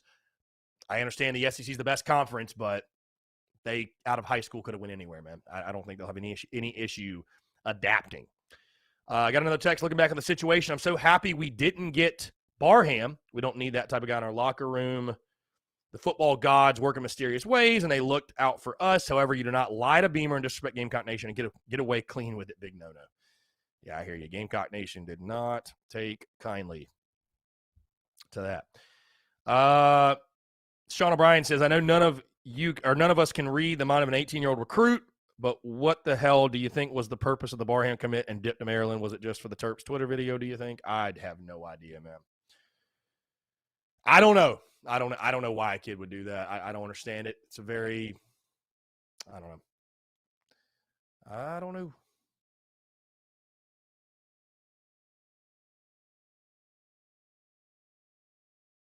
I love Twitter, man. Twitter's so funny.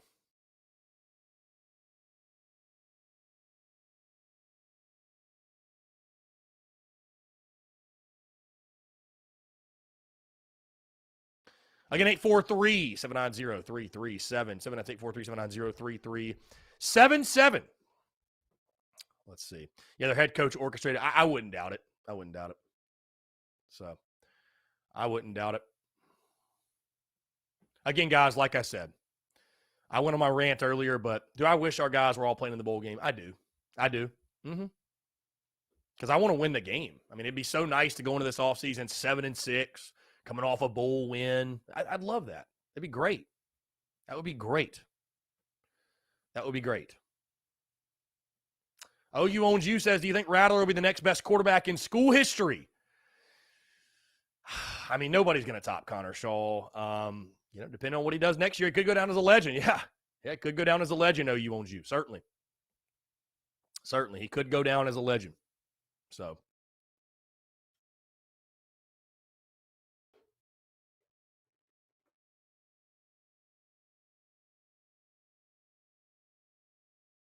Could go down as a legend, my guy.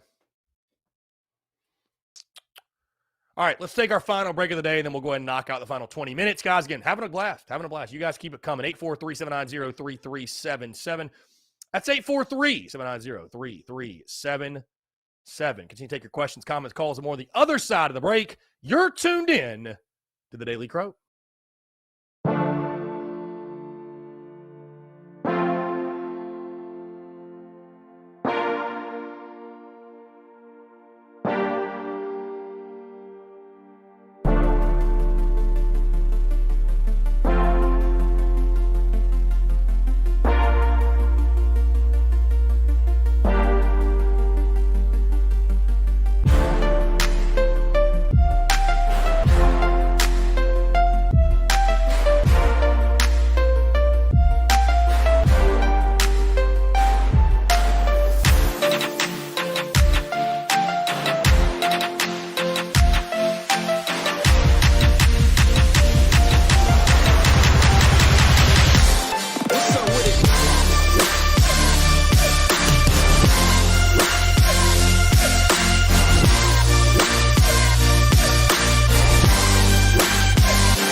All right, guys, we're back. Taking your questions, your comments, your calls, 843-790-3377. That's 843-790-3377. Want to continue to hear from you. Like I said, guys, go check out the podcast that dropped this morning, episode 559. Again, this has been a crazy week, sort of threw the show together, the conversation from Tin Roof last night. We do also have a great conversation with Quan Lewis, but go check it out. Call from Baby. P-Dawg, what's going on, man? What's up, man? I just want to keep it real short and sweet today. I would just like everyone to stop with the Marcus Satterfield obsession. Was Marcus Satterfield questionable at times? Yes, he was. Do we have the least amount of offensive talent outside of Vanderbilt in the SEC? Yes, we do. Obsessing over Satterfield is not good for any parties involved, the coaches, the players, and especially the fans that are doing it. There's no benefit to it. And I would just like to see that, not even come to a halt, but just to slow down some, because it's really like a toxic obsession at this point. Thanks, man. Appreciate it, P-Dawg. Very well said, actually. Very well said. Because, again, here's the thing. Whatever's going to happen, happen. Whatever's going to happen is going to happen. So, and at this point, I think we kind of all know where everyone stands on that topic. So, it's like, hey, just let it happen, right? I'm not telling you to say that Sat's great or change. I'm not asking you to change positions. I'm just saying, at some point, God, you can almost, God, I don't even want to say it. I don't even want, no, that'll open up a whole other can of worms. But it's just at some point you're beating a dead horse. You know what I mean? You're just beating a dead horse at some point. Just whatever's going to happen. We know if there's going to be a change, it won't come until after the bowl game. So there's really no point in there's really no point in losing sleep over it again. Let's see. Caden Gibson, purely hypothetical because it won't happen. But if Rattler comes in and wins the SEC title next year and leaves to the NFL, does he become the best USC quarterback ever? Yeah, the next quarterback to do that, or the first, I should say, yeah, they would be definitely, in my opinion, the best to ever do it. Yeah, at least one of top two. Yeah, to do something like that that's never been done before. Yes. Let's see. OU Owns You says, because this is Rattler night, and no one's going to save you from the beast about to strike. It's Rattler night. You're fighting for your life inside a killer Spencer tonight. That's the lyrics I wrote when Rattler came to OU. I hereby pass it on to you. Thank you, sir. Appreciate that, OU Owns You. Thanks. I appreciate that. Good stuff. By the way, guys, how about this? Bowl season starts tomorrow. Isn't that crazy? At 11 a.m. I got to get my picks in. Middle Tennessee and Toledo. By the way, guys, in case you have not signed up, we do have a College Bowl Mania group on ESPN that is called the Best College Bowl Mania group on the internet. Obviously, a play on words. I will post the link one more time today. So if you guys would like to join, the winner of the College Bowl Mania group will receive a free piece of TSUS merch, your choice, from our store. So whatever you want, literally anything. One piece of merch. So, guys, like I told you, the show today, I apologize, sort of just thrown together because of the madness of the week. And I'll be honest with you, with how, and I'll drop the link right here in the chat, by the way. So yeah, I'll go and drop that College Bowl Mania link in the chat. But, as much as we were live yesterday and everything going on, at no point was I in the studio just sitting here recording a podcast about the class or what have you. So tomorrow's show will be a little bit more of a put together show, if you will. I'll hand out signing class superlatives, talk my, the sleeper of the class, best offensive player, defensive player, give a grade for it, stuff like that. Some fun stuff around the recruiting class. And also, of course, tomorrow's show, we will break down Saturday's basketball game in the upstate against the arch rival. So we're going to be a great Friday show. Going to be a great weekend, guys. A quick content update as well.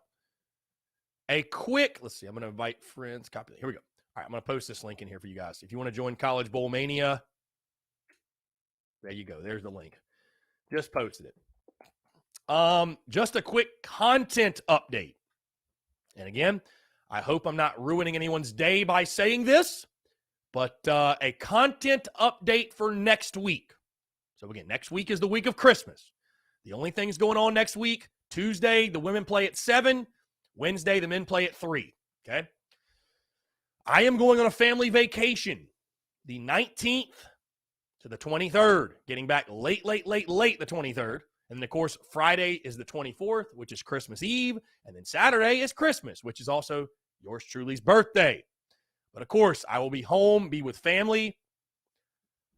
No podcast, no Daily Crow the entire week next week. I know, and that's a very long hiatus for me. That's a very long hiatus. But we will be in Orlando on family vacation. I'll be with my entire family, very much so looking forward to it. Of course, content will continue to be produced. You guys already know the drill, but no podcast, no Daily Crow. Again, we'll be out of town. We'll not be in studio. I will get back on Sunday, December the 26th.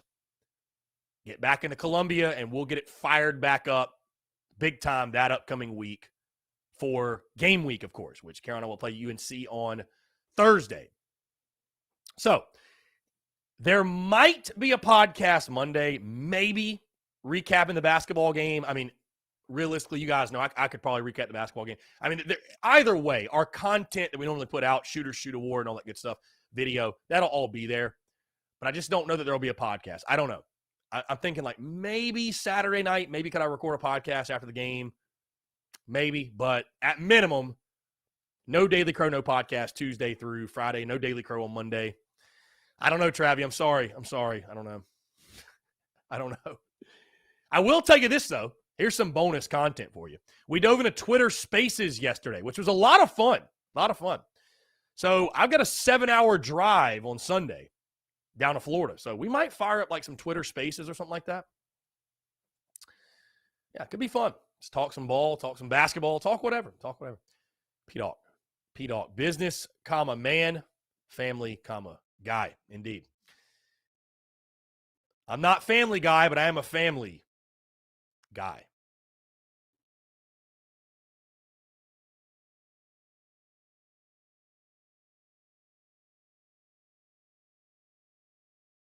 I'm not a family guy, but I'm a family, guy. Love that. John Gibbs, make a rival shirt when we beat Clem Sucks on Saturday. Well, John, we've got the R State stuff, so I mean, we'll just repurpose that. Guys, we got some fire merch in the works. We've got some fire merch. Trust me. We're working behind the scenes. Justin, with our recruiting class for 2022 and our transfers plus the players we have coming back as of right now, how do you think we improve, and how much do you think we improve on what we've got on the table as of today? Well, I think Spencer Rattler's a game changer for your offense. I think certainly you're going to improve offensively. Again, guys, I'll give way too early predictions the first week of January. It's really tough to sit here. 2 weeks from kickoff of a bowl game. Like, our season's not even done yet, and already make a prediction for next season because, hey, we don't know who's still going to leave. We don't know who you're going to pick up, and that could change things. But, of course, I mean, the expectations for next year will be, making progress and certainly getting to a bowl game at minimum, but getting to that 7-8 win mark in the regular season. I think that'll be the goal and the expectation. I think it will. So, yeah. We all know where you have to improve, right? The offensive line. You have to improve on the offensive line. Yeah, we know where you have to improve. So, SC Football Tube, always appreciate your love and support, my guy. Appreciate you tuning in. Thank you. Always appreciate your love and support.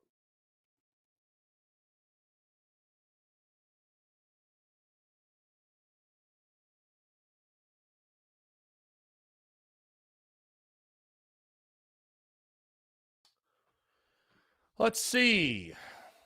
Justin, appreciate you as well, my friend. Thank you. Joseph Walker Jr. says another question. Heard people talk about Carolina finding a new OC.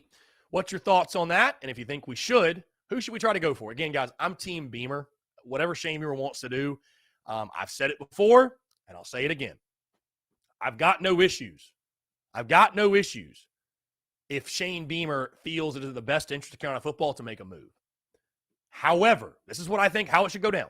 If there's an all-star guy out there, if you can go get your guy, slam dunk, no-brainer, then you go get him. Bottom line, you go get him. Okay? Bottom line, you go get him. But if he's not,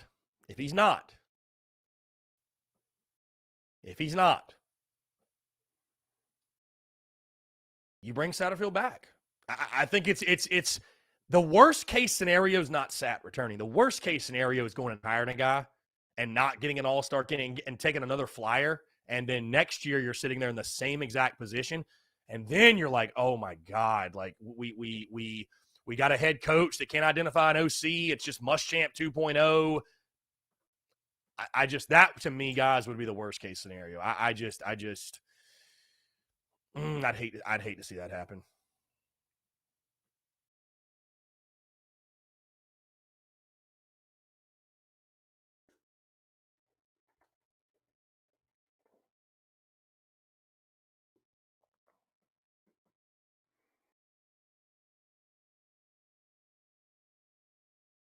Again, guys, 843-790-3377. That's 843-790-3377. Let's see. P-Dog, what's going to win me this merch is the fact that I'm the only one that sees the Cincinnati upset. Oh, no. God, come on, Peyton. I get trying to be bold, my guy, but I don't know about that one. I don't know about all that.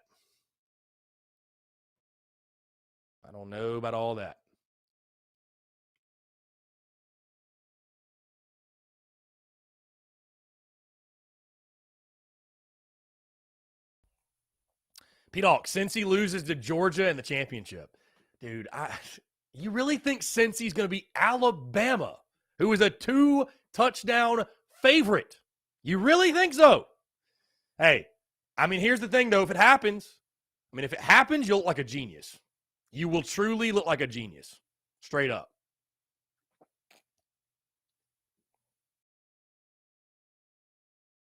You will look like a genius if it happens. So, hey, P-Dog, who you picking for South Carolina, North Carolina?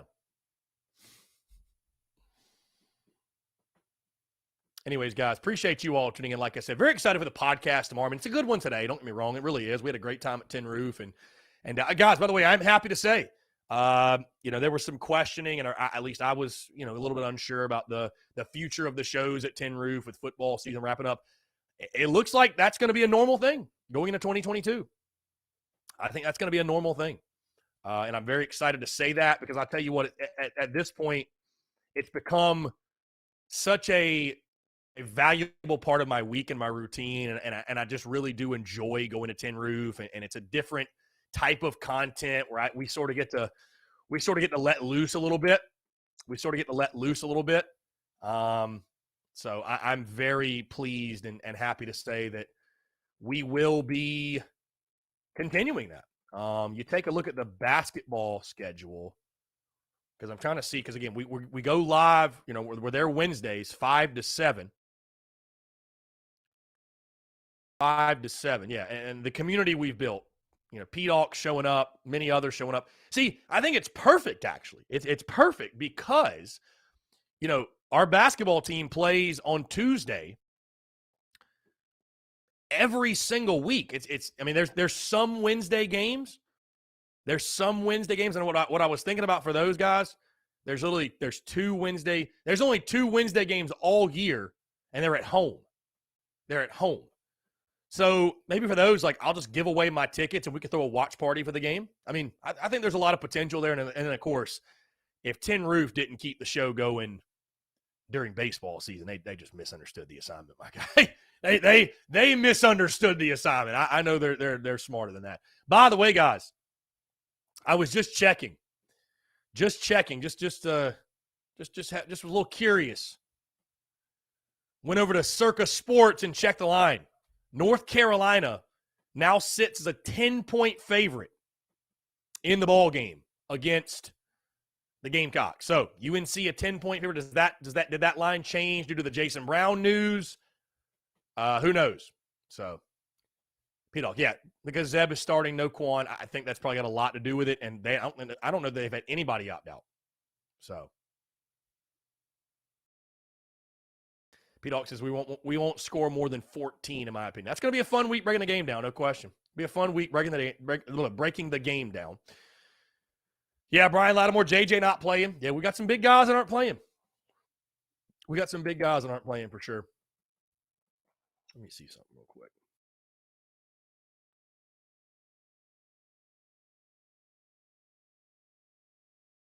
We've got some very big guys that aren't playing.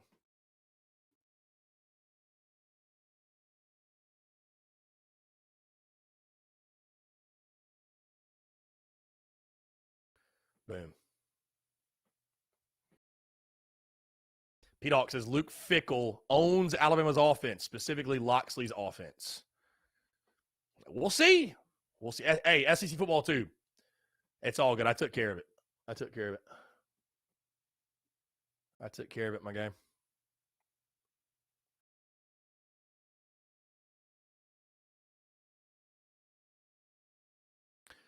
Brandon, any word on Theo Weiss Jr.? Nothing new, nothing that I've heard or seen. That's the one we need, man. That's really the one we need. Caden Gibson, JJ's our best player, but Strawn is going to be a very good replacement for him. I've heard he might be leaning NFL.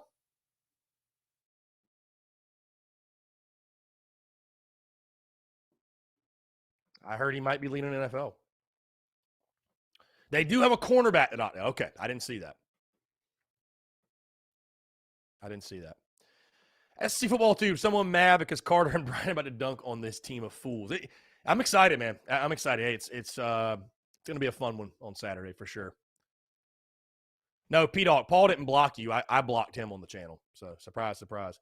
Actually, I didn't block him. I hid all of his messages. So his comments won't show up anymore. So sucks to suck. I mean, I guess if he wants to go make another account, and I'll respect the passion, but come on, man. If you're going to talk junk, at least be creative. Don't just leave a bunch of eggplant emojis. Big W. I mean, I just went on our YouTube. I'm like, just hide all these messages from this user. Caden Gibson, no word on Jermaine yet. No word on Jermaine yet.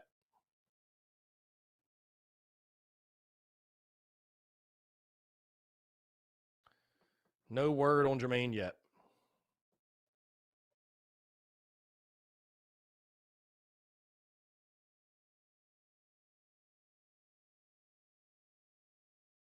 W chain.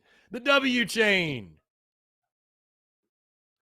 Joseph, could a wide receiver like Amarian Brown reach his full potential with Rattler at quarterback? That and an offensive line that'll block. Because, hey, we need a great downfield threat, but we need time for a play developed where he can get down the field, right? I mean, it's hard to throw the ball down the field when you got 2 seconds to throw. So, Justin, Zeb gets one final chance. How does he do? I think he'll be ready.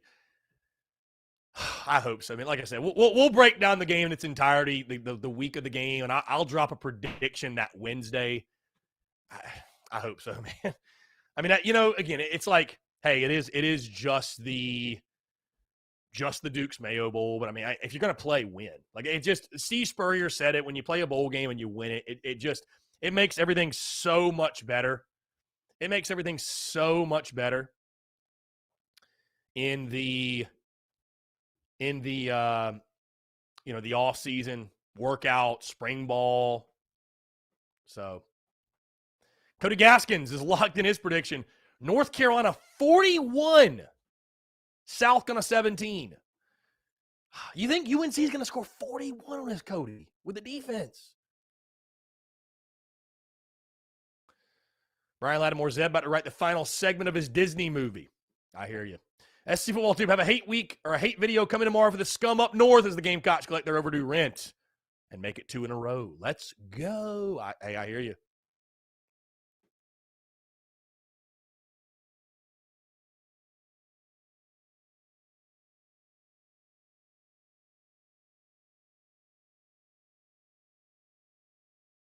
Caden Gibson, the Colonel, dropping 2023. A true underdog story. Will Rattler be with the team? I have no idea if he'll be like on the sideline or anything. If SC shuts down Sam Howell, they win. Cody Gaskins' defense is missing some guys for sure. You're right. We'll see. I'll lock in my prediction. We'll dive into that, guys, the week of the game. All right, we've hit 2 o'clock, folks. Appreciate you all tuning in. Like I said, check out the podcast that dropped this morning. Stay tuned to all the content. And, of course, we'll rock with the podcast and the Daily Crow tomorrow. So, again, folks, hey, appreciate y'all, man. Seriously, appreciate y'all, the beauties and the banter, and I appreciate you providing it and bringing it each and every single day. Folks, it's 2 o'clock. I'm out. Appreciate you all tuning in. Have a great rest of your Thursday, and we'll talk